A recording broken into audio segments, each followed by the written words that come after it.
Hello everyone, welcome back to our channel. I hope তোমরা সবাই খুব ভালো আছো। আজকে আমি বেগুন আলু দিয়ে পাবদা মাছের ঝোল রান্না করব। তো আমি এখানে পাবদা মাছ নিয়ে নিয়েছি, এগুলোকে আমি লবণ হলুদ মাখিয়ে নিয়েছি। এবার গ্যাসটা ধরিয়ে আমি একটা কড়াইতে বেশ কিছুটা পরিমাণ সর্ষের তেল দিয়ে দিয়েছি। এবার তেলটা একটু গরম হয়ে আসলে আমি এর মধ্যে পাবদা মাছগুলো দিয়ে ভেজে নেব।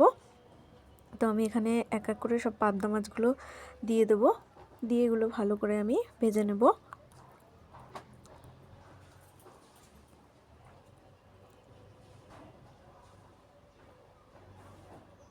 পাবদা মাছগুলো আমি উল্টে পাল্টে ভেজে নেব ভালো করে।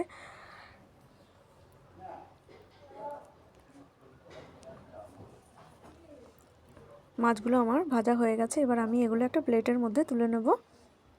মাছগুলো আমি এখানে হালকা লাল করে ভেজে নিয়েছি।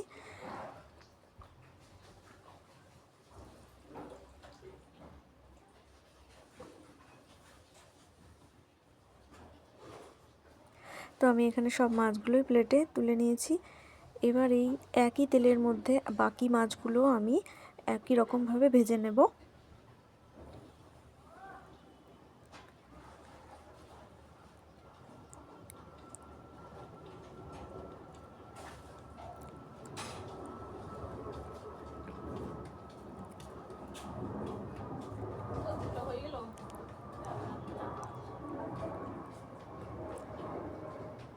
এই মাছগুলো আমি উল্টে পাল্টে লাল করে ভেজে নিয়েছি। এবার আমি এগুলো প্লেটে তুলে নেব এই মাছগুলোকে।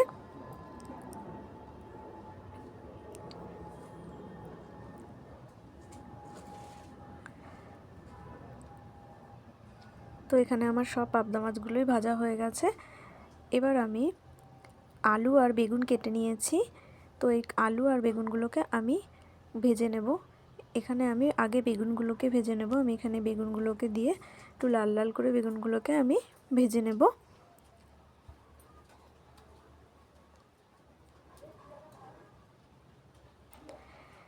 বেগুনের মধ্যে এবার আমি 1 চামচ লবণ আর 1 চামচ আমি হলুদ গুঁড়ো দিয়ে বেগুনগুলোকে নেড়ে চেড়ে ভালো করে ভেজে নেব।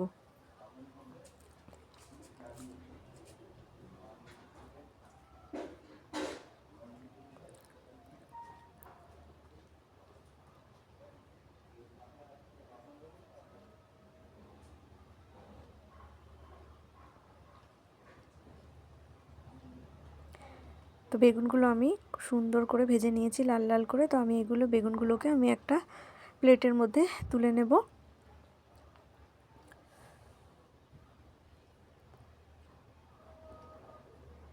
এবার আমি কড়াইতে আরও একটু তেল দিয়ে আলুগুলোকেও আমি ভেজে নেব। এখানে আমি সব আলুগুলো দিয়ে ভালো করে আলুগুলোকেও লাল লাল করে আমি এখানে ভেজে নেব। এবার আলুর মধ্যে আমি 1 চামচ লবণ আর হাফ চামচ হলুদ গুঁড়ো দিয়ে দেবো। দিয়ে নেড়ে চেড়ে ভালো করে আলুগুলোকে আমি ভেজে নেব।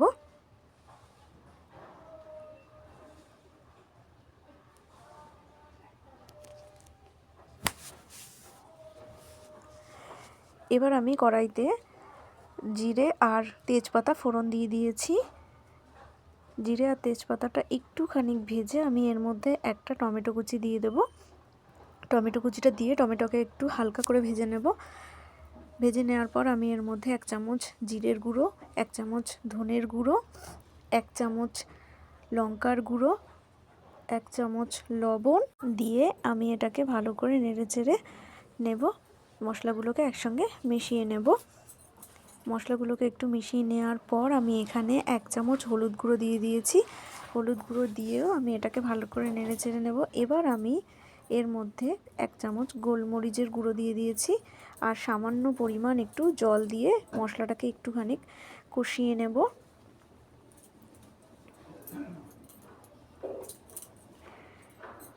মশলাটা কষানো হয়ে গেলে আমি এর মধ্যে 1 চামচ কাশ্মীরি লঙ্কার গুঁড়ো দিয়ে দিয়েছি। দিয়ে আমি আবারও মশলাটাকে নেড়েচেড়ে মিশিয়ে নেব।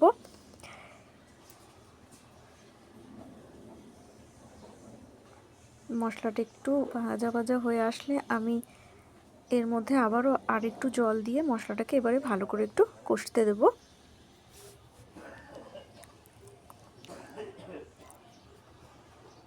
মশলাটা একটু কষে এসছে। আমি মশলাটাকে একটু ভালো করে নেড়ে চেড়ে কষিয়ে নেব।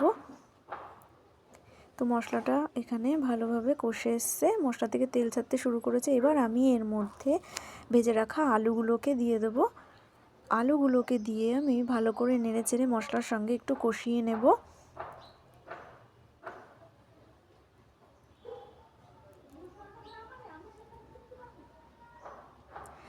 আলুগুলোকে ভালো করে নেড়ে চেড়ে কষিয়ে নিয়ে এবার আমি আবারও একটু নেড়ে চেড়ে নেব আলুগুলোকে, যাতে কড়াইয়ের নিচে না লেগে যায়।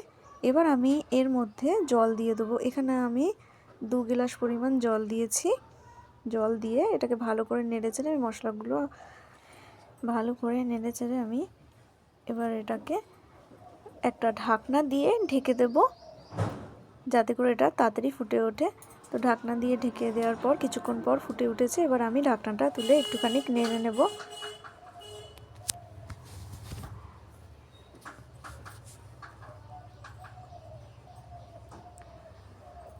এবার আমি এর মধ্যে ভেজে রাখা বেগুনগুলোকে দিয়ে দেব।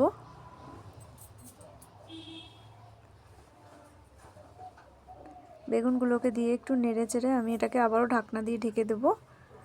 কিছুক্ষণ পর আমি ঢাকনাটাকে খুলে একটু নেড়ে নেব।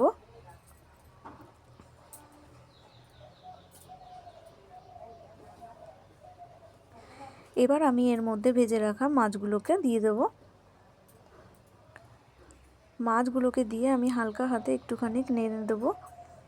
যেহেতু পাবদা মাছ খুব নরম, সেজন্য আমি এখানে হালকা হাতে এটাকে একটুখানি নাড়িয়ে নেব।